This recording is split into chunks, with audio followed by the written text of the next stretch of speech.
धर्म के धागे से सत्ता तक पहुंचने का जाल बुना जा रहा है। अब आपको बताते हैं असल में उत्तर प्रदेश में कोशिश हो क्यों रही है। तो उत्तर प्रदेश में कुल 14 करोड़ मतदाता है। तो उत्तर प्रदेश का सियासी समीकरण कुछ इस तरह से है। कुल मुस्लिम मतदाता हैं 3 करोड़ 80 लाख, पुरुष मुस्लिम मतदाता हैं करीब 2 करोड़, महिला मुस्लिम वोटर्स हैं करीब 1 करोड़ 80 लाख। 143 सीटों पर मुस्लिम मतदाताओं का असर है। 70 सीटें ऐसी हैं जहां पर 20 से 30% मुस्लिम वोटर हैं। 73 सीटों पर 30% से ज्यादा मुस्लिम वोटर हैं। तो कुल मतदाता है करीब 14 करोड़। और अब बात समाजवादी पार्टी की करते हैं। यूपी के रण में अखिलेश यादव उसी रणनीति पर काम कर रहे हैं जिसकी बदौलत 2017 में बीजेपी को कामयाबी मिली थी। समाजवादी पार्टी सियासी लड़ाई जीतने के लिए हर हिस्से में नए सहयोगी जोड़ रही है।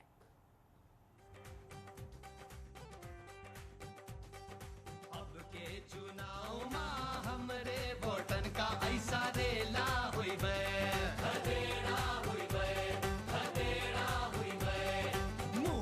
बीजेपी गिरी है अंत ये सारा झमेला हुई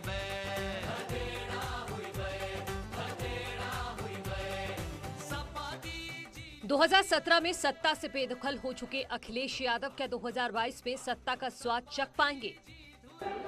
किस तरीके से कानून व्यवस्था चौपट हुई उत्तर प्रदेश में, लोग हत्या हो रही लोगों की, बेटियों के साथ क्या घटनाएं नहीं हो रही हैं। पूरब से पश्चिम तक छोटे छोटे दलों के साथ तालमेल बनाकर क्या अखिलेश यादव यूपी का सिंहासन हासिल कर पाएंगे? सब लोगों को जोड़ करके, सब रंगों को साथ ला करके उत्तर प्रदेश को बनाने का काम और गुलदस्ता बनाने का काम कर रही है समाजवादी पार्टी। अखिलेश यादव की पार्टी का मुकाबला सीधे बीजेपी से होना है, लिहाजा माहौल भी उसी हिसाब से तैयार किया जा रहा है।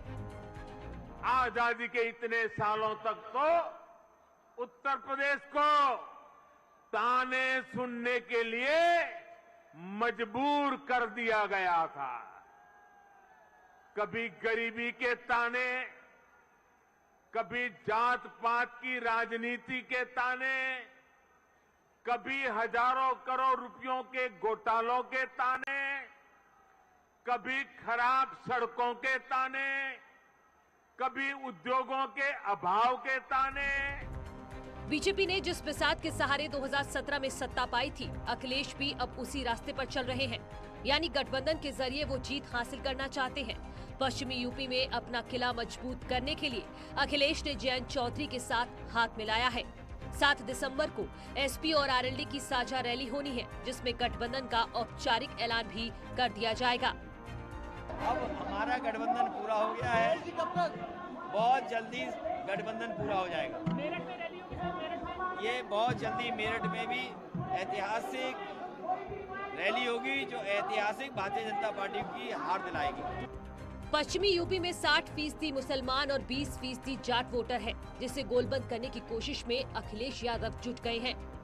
मुजफ्फरनगर दंगों के बाद एसपी और आरएलडी का पश्चिमी यूपी में सफाया हो गया था, लेकिन किसान आंदोलन की वजह से बीजेपी के खिलाफ माहौल होने की उम्मीद में अखिलेश और जयंत की पार्टियां सियासी संजीवनी मिलने की आस में हैं। जब राजभर जी से गठबंधन तय हुआ और 2 तस्वीरें आईं, तो बीजेपी बौखला गई। और कल जब जयंत चौधरी जी की फोटो और माननीय अखिलेश जी की फोटो आई, तो बीजेपी पगला गई है, क्योंकि बीजेपी जानती है कि उसका सुपड़ा साफ होने जा रहा है। पश्चिम के साथ साथ पूरब में भी बीजेपी की घेराबंदी के लिए अखिलेश यादव ने ओपी राजभर, कृष्णा पटेल, डॉक्टर संजय चौहान की पार्टी के साथ हाथ मिलाया है। इसके अलावा शहरी इलाकों में खास तौर पर दिल्ली की सीमा से लगे यूपी के जिलों के लिए समाजवादी पार्टी और आम आदमी पार्टी के बीच गठबंधन होने की उम्मीद जगी है।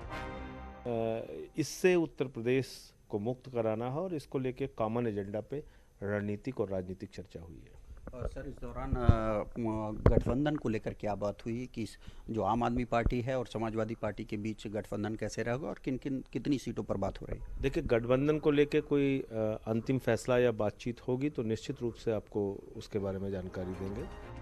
यूपी में अपना अपना वोट बैंक बचाए रखने और उसे बढ़ाने के लिए कांटे की टक्कर चल रही है।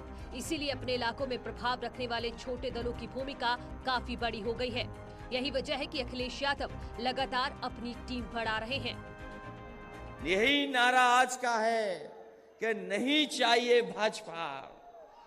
आज कोई वर्ग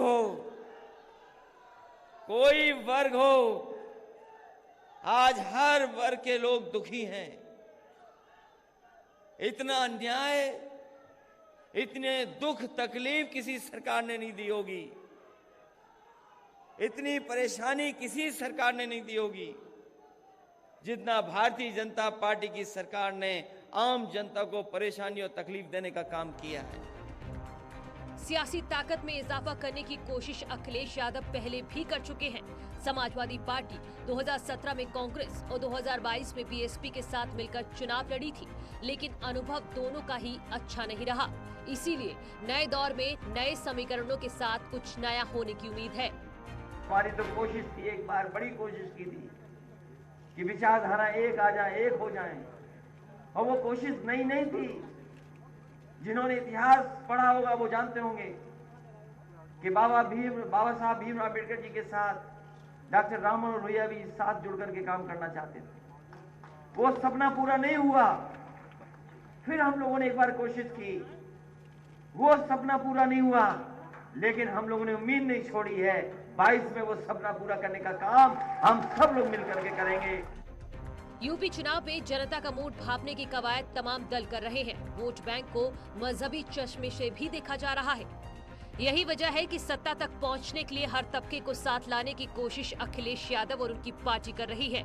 अखिलेश के नए नए दोस्त बने ओपी राजभर ने तो ओवैसी को भी ऑफर दे दिया है।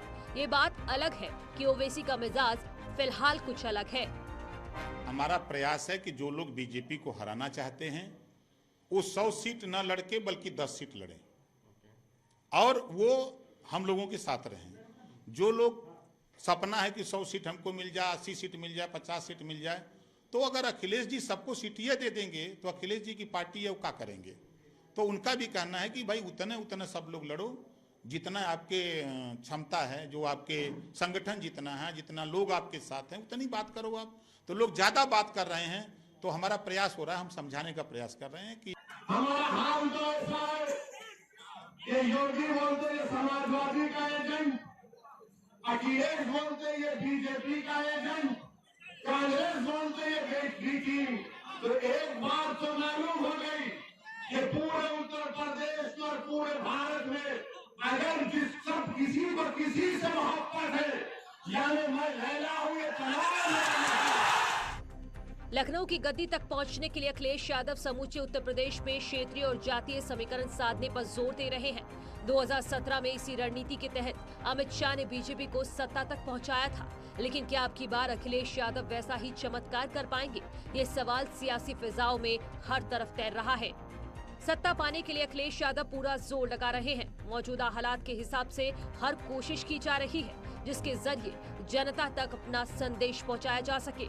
लेकिन सवाल ये है कि क्या उनकी रणनीति कारगर साबित होगी? क्या बीजेपी से मुकाबला करने में अखिलेश की टीम कामयाब होगी? क्या छोटे दल अखिलेश को बड़ी जीत दिला पाएंगे? Bureau report, news 18। और यहाँ रुक रहे एक छोटे से ब्रेक के लिए, जल्द लौटते हैं।